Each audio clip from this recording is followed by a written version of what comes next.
the Mahoning Valley Daily Podcast.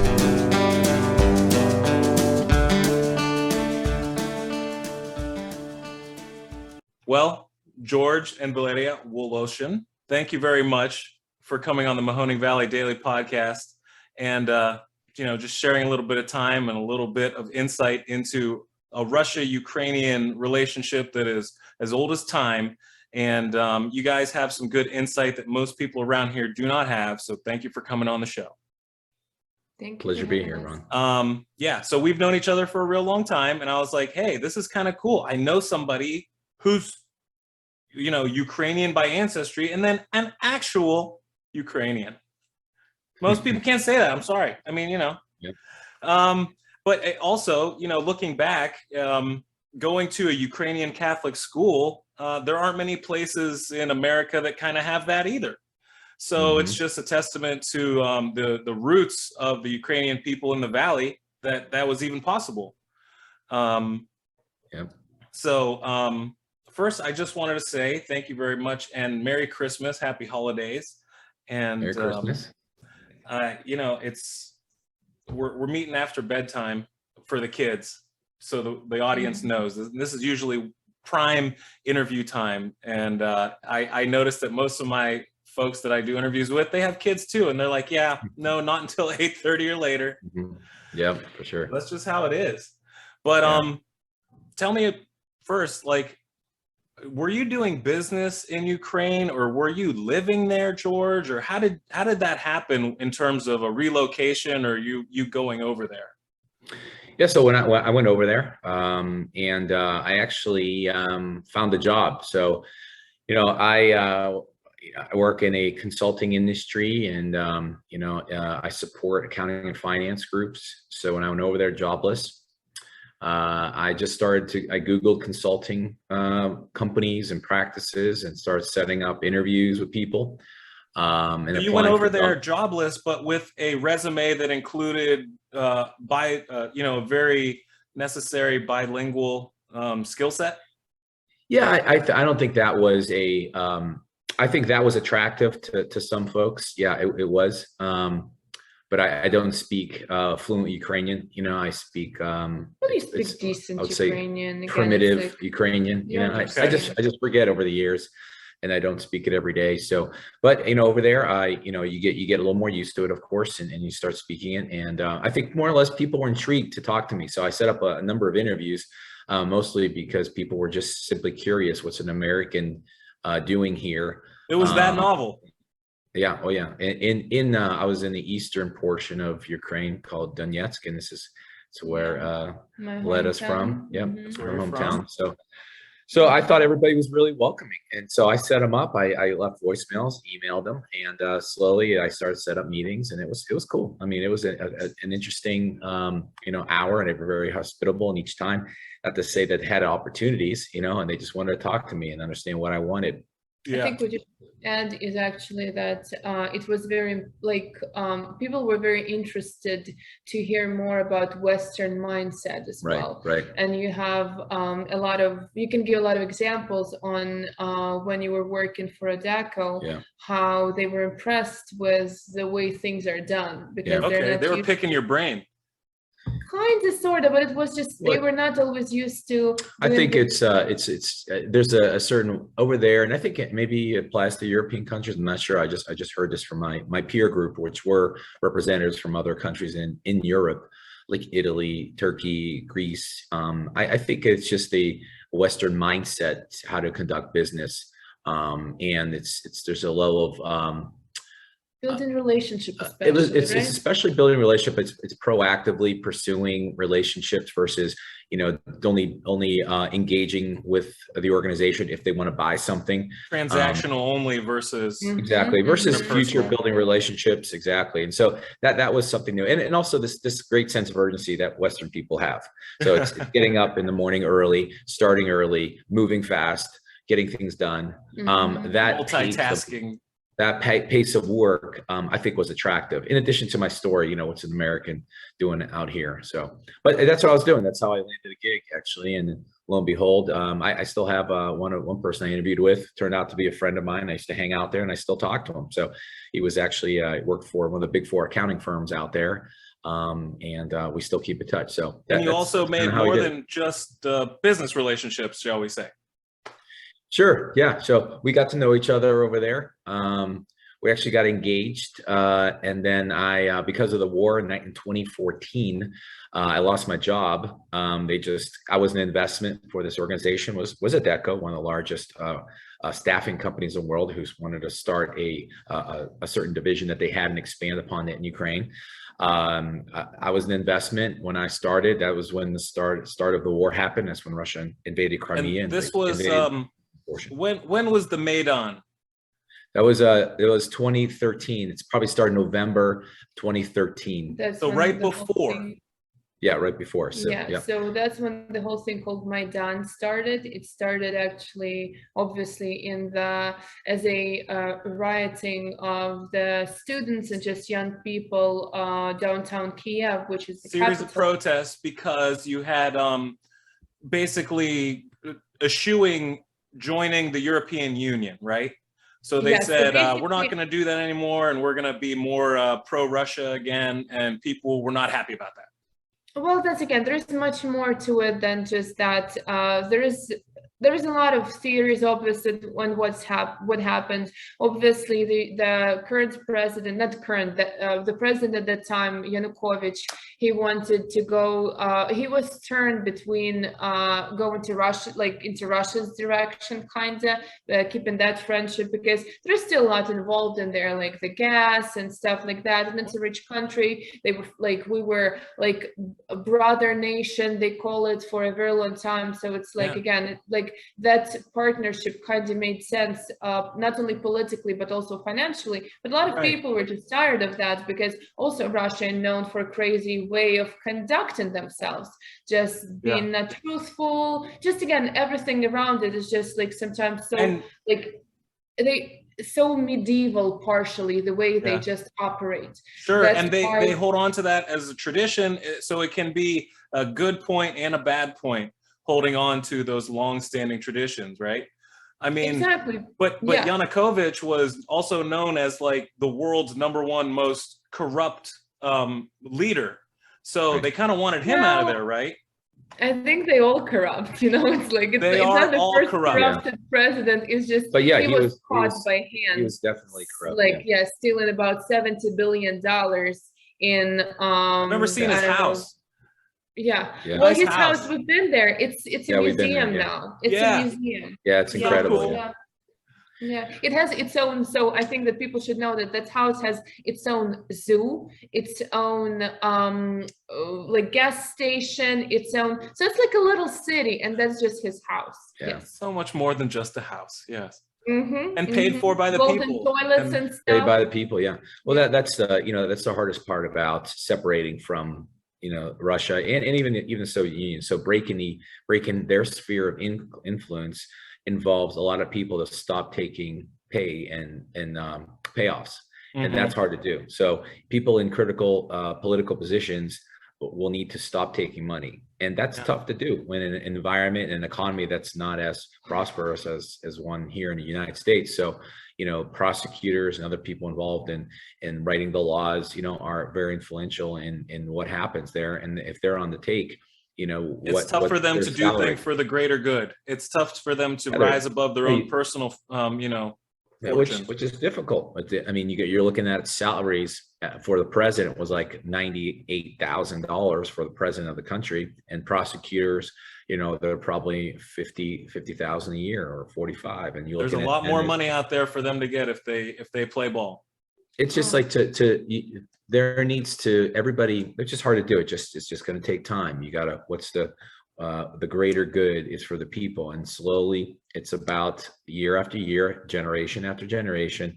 And I think it'll happen. I think I'm fairly optimistic about it. New generations want to change, and at no cost, they are going to want to improve the country. So right now, you just have people in critical positions that still are on a take. And again, that's hard to do. It'll take generations to just really break away from that. And that's where the sphere of influence really is strong, because you've got Russia, people tied into, Russia politics, and people in charge of gas and other things like that.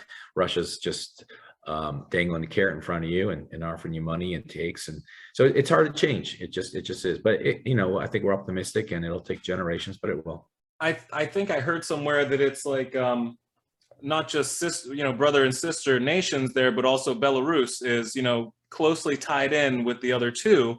And that it took the amount of discord that Putin has been able to sow to actually have people not feel as though they are all one nation, if you will, like pitting country against country and fomenting all this unrest has actually maybe hopefully solidified a bit more of an independent spirit in Ukraine. Yeah, I think that Belarus I think they might have been inspired from Ukrainians, because obviously it happened after the fact, and they have their own set of problems for sure. It's could be very similar. So as you know, Putin was president of Russia for 20-something years now, 22, I want to say. It's his 22nd year. I mean, he had a break. Yeah, well, it wasn't a real break, because he put his person and he became a prime minister for 4 years. And then went back to presidency. So it was just like, again, very, very obvious where other people move. So the same Lukashenko is president of Belarus. He was president for ever since the breakup, right, of the Soviet Union. Longer than that, I think since 1991 then.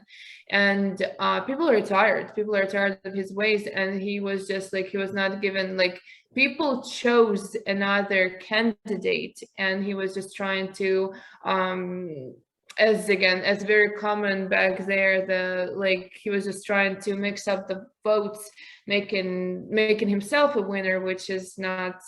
No, subverting elections is like the worst thing you can do to a democracy. That's why I feel like I sit here and talk about how do you have a democracy without a proper vote, without understanding the will of the people and making it heard. That's why I talk on my show about January 6th is a trial run for what could happen in the future. They tried to overturn a democratically held election, apparently one that was the safest in American history, and we still had we have people today that want to believe in a lie. So you have people that want to believe the lie because they want their side to win.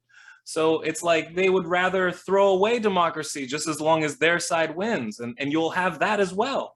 It's awful. There's no democracy like back there. It's like I don't think there's any. And there's holds democratic. But their philosophy is, you're trying to apply American values, Western values to say Russia, and it doesn't. It has a different application. You have a lot of history. You just can't wipe that away, and they call it their democracy. We'll have people vote, but we'll have the ultimate say. That's just how they. Yeah, they're going to take your consideration. Exactly. Take into consideration. Well, they use it as a media. So if they feel like they get 98% of the votes, they'll use that, and that's what they're after. They want to control the media. They want to control the general public, because that's really a concern of Putin's. Propaganda is number one. Yes, exactly. He needs to control that. So he might say something ridiculous and maybe something that isn't true to the media, but he cares less about maybe the truth of his word and how the international audience reacts to it versus his own people. So if he says it with his own people, he owns the news over there, so they'll run with it and they'll broadcast it, and it becomes news. And it becomes truth, if you will, right. Or at least in the permanent record as having been truthful, maybe. And that's all that matters, because no one else gets to write the book. Right. So you're saying old versus young. Like, is there a divide in terms of how, warm feelings towards possibly reunifying old people versus young people? 100%. There's a lot of people, like even my mom sometimes would hear that she doesn't feel like even I mean, she's glad that USSR broke up, but at the same time, she would talk about her life in the USSR. It's like, it was wonderful, she would say. It's like, it was wonderful because we had this, we had that. It was because after, so for people to understand, after USSR broke up, there was no stability whatsoever.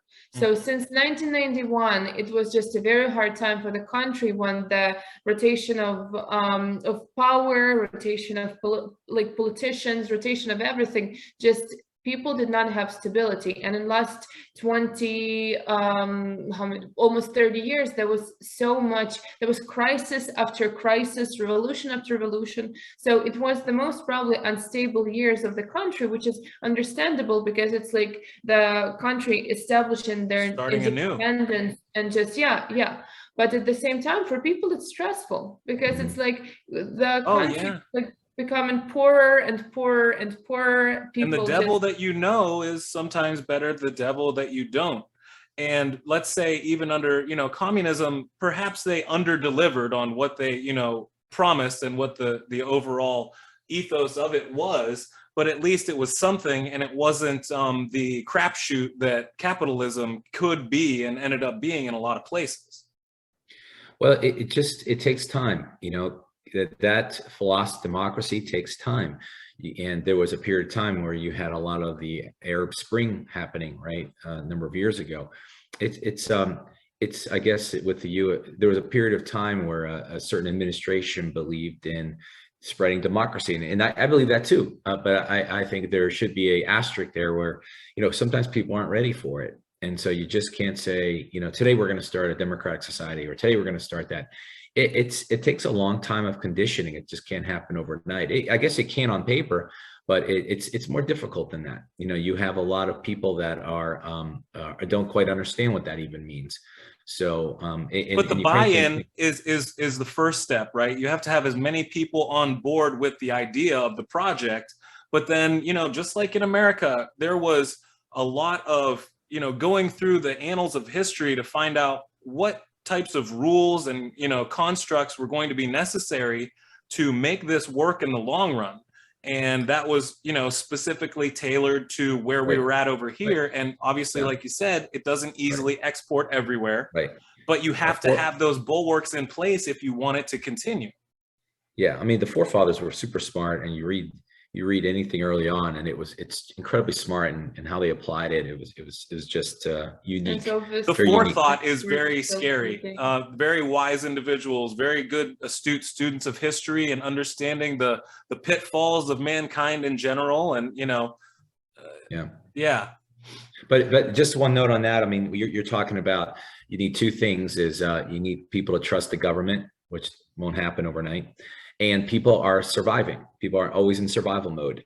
And that's tough to get over. You got to get over those two big humps. And then people start to relax a little bit and believe in the system and work towards, making their government, their country better. But it's a slow process, but you got to trust your government. I'm not saying everybody trusts your government every day, and people don't do that here, just more than what they did before. So they don't feel like they get taken advantage of, because everybody's still in survival mode. Nobody trusts anything. They don't have the pillars of society like we do here. They don't have a banking system that, if the bank closes down, you could trust, and your money's always safe. Over there, the bank closes, you lose your money. Healthcare over there, the education system for healthcare is different than it is here. There are certain standards and different things they do to make sure that they have physicians that are really good at what they do.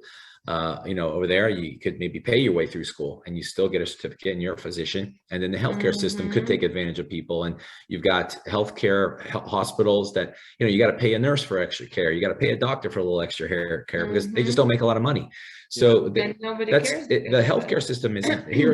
It's a pillar of society. Banking system, you just don't have that there. And so you have mistrust and you have survival. So people are always going to need to survive. And so that's a different society. People aren't used to that in the United States. But you also see that, what did I see? It was like, in terms of Ukraine's military, right? They had like rock bottom amount of people just a couple years ago. And now it's like soared, because a lot of people understand, I guess, the severity of the situation, but also they understand, or they really do feel for the cause of sovereignty. Well, there's a couple things there. Yeah, yes to those, but Yanukovych did not believe in investing into the military at that time because he had partnership. Only in stealing. He stealing money. There's no investing. There's no military. Nothing. Why military? Who's threatening us? We have Russia right here. We've got a relationship with that. Like, why would they do that? But then suddenly there was basically no army. So now it's how many years now of investment and partnering with other countries for training, and U.S. donates a lot of machinery and different defense machinery. I heard a story about Ukrainian soldiers going to like France and Germany and buying secondhand uniforms and things like that and sending it back home just because it was at that point. But it's like, all right, if you're willing to do that. Yeah, I mean, there's a lot of grassroots. I mean, early on, we know some people very close to us. They were just that there was certain segments of the military that were not receiving certain aid, clothing, and I think it's gotten better now. But in 2014, there were people, the grassroots groups that were connected to people in the military, and they would say, hey, we don't have any food, or we're just eating once a day. Our uniforms look like this. We're running out of ammunition. How are we going to fight a war with this? And definitely lack of training. So, the military in the last 7-8 years has really come a long way. But is it because of Crimea that like was a big wake up call? Well, it's a wake up call. Yeah, I mean, basically, Russia now is kind of the enemy. They're risking, they're going to invade us, and we've got to prepare ourselves for that. And they want to establish themselves as their own country. And so you need a military. You need to have a strong military to defend yourself, or else people are going to walk right in and take your country. Yeah. So, but what about Crimea? What do the people there think? Because they're obviously a more loyalist area of Ukraine. Is it 100% over there in terms of being okay with what's going on? How does that work? Yeah, Leta's got friends there, good friends over there. Originally, originally was Tatars territory. Then obviously, like in Soviet Union, it was part of Russia, but then it was gifted to Ukraine because also, again, the peninsula is attached to Ukraine. So it just made sense to be part of Ukraine because it was easier with communications, with electricity, water, and stuff like that, than for Russia to do it through the water, through the sea, through the Black Sea. And people don't understand first that it was they had their own. They were governing themselves, so they were part of Ukraine, but it wasn't like it was autonomous area. So they had their own freedoms. They have their original. They have like their what do they call it? Like the original people are called Tatars. The Tatars, but like Indians, the Aborigine, they're all, I forget the name of them. But anyway, so they have their own community. They want to be themselves, so they have partnership with the state, so they have a certain autonomy. But so they're ethnically diverse enough from the general Ukrainian person that they would say we're a separate people. Yep, Tatars are Muslim also, and the rest of the country is mostly Eastern Orthodox. Yeah, amazing. Christian. Yeah, so again, and then when this whole thing happened, it was just for Russia to regain the port because they for just military purposes. Because if Ukraine goes in Western direction, and if Ukraine will join European Union, and the NATO will be protecting Ukrainian territory, then for Russia that is immediately a threat.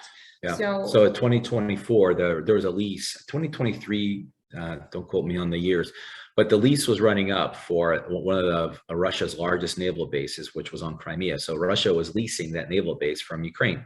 Well, when they felt like they lost Yanukovych, he flew away, and they were at risk of losing that influence to have that base there, because as soon as you get somebody Western-minded or anti-Russia, they're not going to renew that lease. Yeah. Lease is up. They're gone.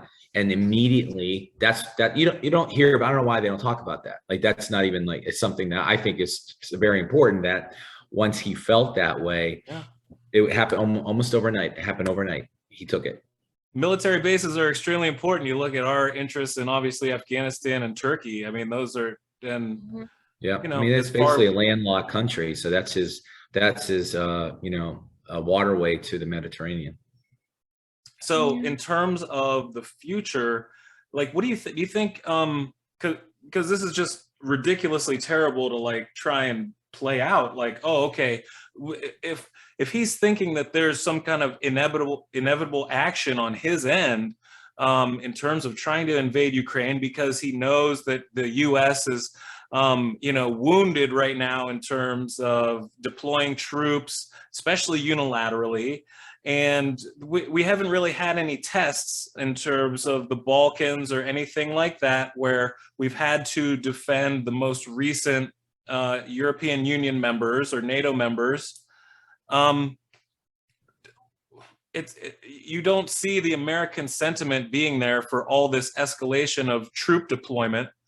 Do you think the people in Ukraine know that as well? And it's like they're not counting on outside forces to save them, or like? I think so. I think they do. I don't know though. That's something I don't know. I mean, by now, and I think a long time ago they might have thought that, but now it's pretty clearly stated over the years that America, rightfully so, can you tolerate the loss of human lives, loss of American lives for the Ukrainian-Russian war? Mm-hmm. And there certainly is justification for that, but the tolerance for that for the American public is pretty low. So that's why they keep threatening with financial threats. And I think the largest, which I heard years ago, is just eliminate them from the global banking system. And correct. To hurt. That's going to really kill them. Otherwise, they've become more and more autonomous. Russia has gamed this out to where they're hopefully not going to need, the rest of the world for darn near anything except to be part of the banking system, which is very lucrative and extremely necessary in terms of trade. But then you also, like you were saying, they have a really big, they have stakes and ties with people like Germany with natural gas. So they have strings to pull on the other end as well. It's so complicated because also you have an old school mindset of the reason you would keep someone like Russia from encroaching and keeping, pressing buttons is because the domino effect of communism, it's going to be one after another and yada, yada, democracy versus communism. Well, it doesn't quite work that way anymore. It's not like Russia is going to be like, oh, Poland is next.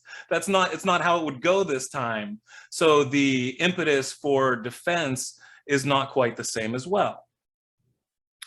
Yeah, I don't know what's going to hurt them. I think that's always the question mark. So, looking in the future, I just really don't know. We just suspect what could happen. I think, one thing that I did learn is, there's tremendous investment in Russia. There's a tremendous U.S. investment, global investment from many countries. Russia's such a large country. So you've got, for example, Coca-Cola with tremendous investment in there. Mm-hmm. You got all these manufacturers with tremendous investment.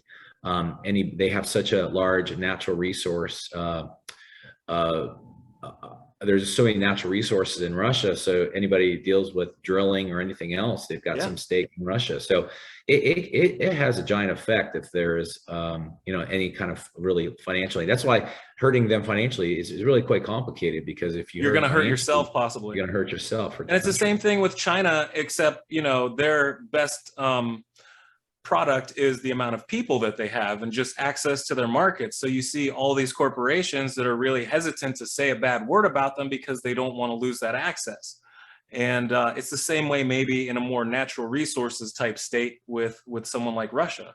So it's all interconnected, but you have to wonder, where do people start to draw the line? Right. Yeah, exactly. It's terrible. I don't want loss of life. You don't want conflict, and there's ongoing conflict and loss of life going on there all the time right now. It's awful to think about. Yeah. But these are people who are fighting for what they believe is the right cause, and I think a lot of the rest of the Western world believes it's the right cause as well. Yeah. It's tough. I mean, it hits home for us. Her mom is from that territory where Letta grew up. Her mom's staying with us now, and how do you send somebody back to a war-torn area that has 190,000 Russian troops right on a border right outside? So it's pretty scary for a lot of people out there, and it's just that the country can't settle down. The country can't move forward without this being resolved. So it's frustrating, really. Man, all right. Well, I mean, I'm going to end it there in terms of that discussion, because I just want to say, you guys, I hope you guys have a really happy Christmas time. I'm hoping for snow We for will. at least one of these days in the next Yeah. like week or so to make it look as festive as it Yeah, it feels. doesn't seem like it, huh? I don't feel No, like I have the golf clubs in the trunk of my car just in case, you know, but yeah, I'll play in the snow too. So that doesn't really mean anything, but I really want to thank you guys for the insight and for, you know, talking about what is obviously a difficult subject. And that's what I needed, was to really understand a little bit more. And I hope anyone that listens to this got a little bit wiser about the whole thing as well. Yeah, well, it's Thank fun. you, Ron. Yeah, Ron. Yeah, it was, Yeah, it was anytime. interesting to talk to someone who's interested and who knows a lot about Yeah, it. So yeah, doesn't Right happen on. too often to us. yeah. My pleasure. My pleasure. Well, thank you guys again. You guys be well. Okay, Thank you. take care, You Ron. too. Thank you.